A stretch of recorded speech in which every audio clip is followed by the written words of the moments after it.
Nagsanib puwersa ang Department of Education at pambansang pulisya upang labanan ang bullying sa mga paaralan. Balik ang report ni Julius Disamburon. Tuwing pasukan, iba't ibang klase ng estudyante ang ating makikita. Mayroong seryoso kung mag-aral, may masiyahin at palakaibigan.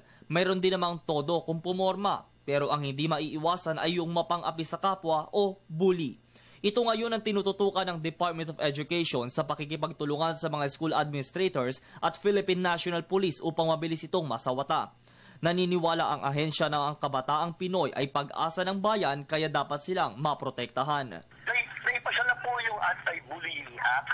Bago po naipasa yung batas na yan, mayroon na po tayong tinatawag na Child Protection Policy na kung saan binigyan natin ng mandato ang lahat ng ating mga pampubliko at pampribadong paaralan na magpatupad at gumawa o bumalangkas ng isang Child Protection Policy. Dapat meron pong information drive, napakahalaga po niyan.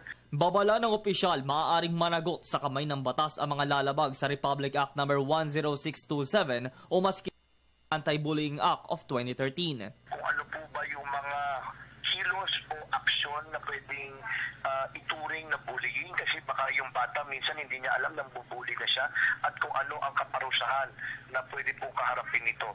At inaasahan po natin na sa pamamagitan ng mga pulisiyang ito at batas na ito, mababawasan, matatanggal na ang insidente ng bullying sa ating mga paaralan.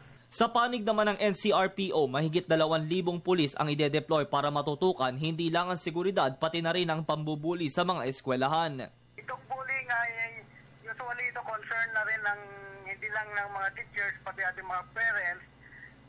Kaya nakikipag-ugnayan din tayo nga sa DepEd para ang kapulisan ay meron tong tinatawag na balik eskwela.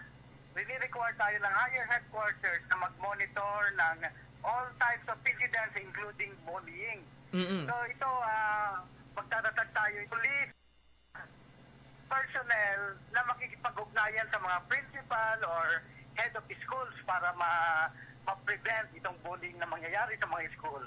Payo naman ng mga otoridad sa mga estudyanteng magbabalik eskwela na pagbutihin ng pag-aaral para sa maayos na kinabukasan.